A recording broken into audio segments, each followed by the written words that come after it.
I moved to Lakeside Estates because I needed peace.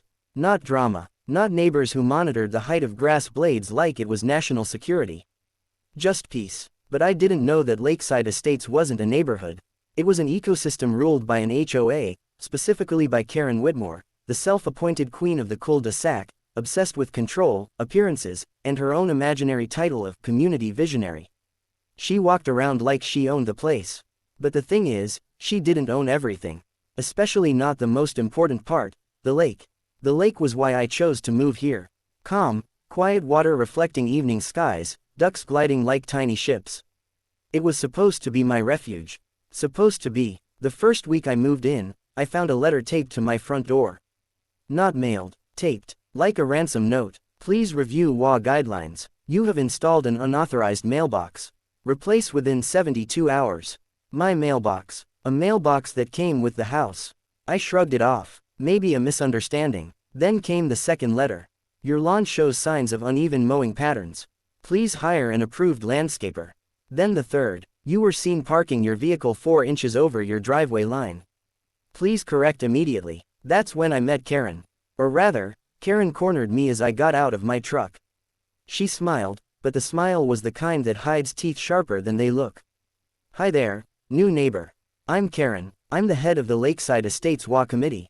We have standards here. I just want to make sure you understand what's expected. I smiled politely. I understand just fine. But that mailbox was here before I was. She waved my words away like a fly. We will see about that. From that moment, it was constant harassment. Phone calls, notices, inspections, fines. And yet, every weekend, while she tortured me, she and her friends spent hours at the lake, drinking Chardonnay out of insulated tumblers, letting their kids swim, blasting music, leaving trash, acting like it was a private spa retreat. You know, I told my neighbor Tom one evening, they sure love that lake. He gave a short, humorless laugh. She loves telling everyone she owns that lake. But she doesn't, right? No one does, really, he said. It belonged to an estate, but the original owner passed. Now it's up for sale.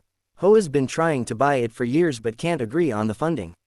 Something inside me clicked. Up for sale? I asked. Tom nodded. Been sitting like that for months. The next morning, I made a phone call. 2 weeks later, I owned the lake. Not metaphorically, legally, title, deed, all of it. The day after the paperwork was finalized, I walked to the lake, a simple wooden sign under my arm.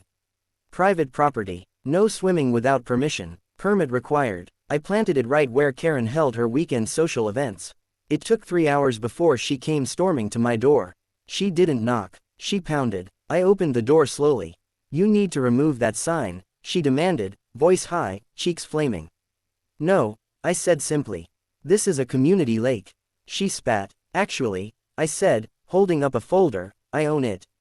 Purchased legally. Here's the deed. She stared like she'd been slapped. You can't just buy the lake. I literally did, I said.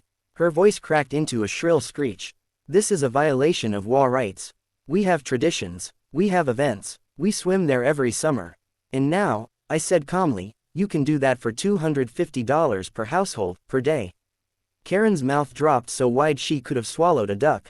You're extorting us. No, I said, leaning forward just enough, I'm charging for the use of my privately owned land and water. There will be discounted, yearly memberships if the HOA wants to negotiate. I closed the door gently. Not slammed, just enough to make the point. The HOA emergency meeting that week was entertaining. They sent me formal complaints. Threats. Notices. They tried every line of legal language they could craft. But here's the thing, they had no jurisdiction over the lake. Not only that, their own bylaws specifically stated the HOA could not impose control over land or structures outside its original purchase and deed scope. In other words, Karen had absolutely no power. But she wasn't done. The next month, I found 6 teenagers at the lake. Splashing around, music playing. When I approached, one of the girls flipped her hair and said, Karen said it's fine. So I called the sheriff. Lake trespassing is a misdemeanor in our state. Parents screamed. Karen screamed louder. But the sheriff simply pointed at the deed and said, Ma'am, you're trespassing. Leave now. After that, no one questioned whether I owned the lake. Instead, the HOA launched a campaign. Whispers, emails, gossip about how I ruined the community spirit. About how I was vindictive. About how I Must be miserable and lonely. Funny how they never mentioned how much they had harassed me before. Then something strange happened. One by one, neighbors began approaching me quietly. I never liked how she ran things. She fines my kids for chalk drawings.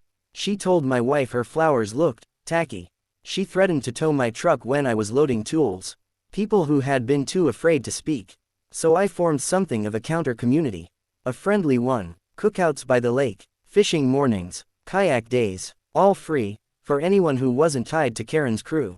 And slowly, the lake shifted from Karen's symbol of power to a symbol of freedom. One evening, long after sunset, I sat at the lake's edge with Tom. Crickets humming, water still. You did good, he said. I didn't mean to start some rebellion, I chuckled. No, he said, you just reminded people that this place was supposed to be home. Not her kingdom. A week later, Karen resigned from the HOA board. Not officially, not in some public ceremony. She just stopped showing up. Stopped patrolling. Stopped sending angry notes. Stopped looking people in the eye. She had lost control. About 6 months later, I got a knock on my door. It was Karen, but she didn't look angry. She looked tired. She held a glass casserole dish in shaky hands. I made lasagna, she whispered, not meeting my eyes. I blinked. Thank you. She nodded stiffly. We're having trouble selling our house. And, I just wanted to say, I didn't expect you to fight back. People usually don't. I noticed, I said softly. She let out a small, broken laugh. Yeah, we didn't become friends. We didn't have some big emotional breakthrough. But she left without yelling. And that was its own kind of peace. The lake still sparkles every morning. Kids still laugh in the summer. Ducks still glide like tiny ships. But now, the water is calm in more ways than one. Because peace isn't something you find.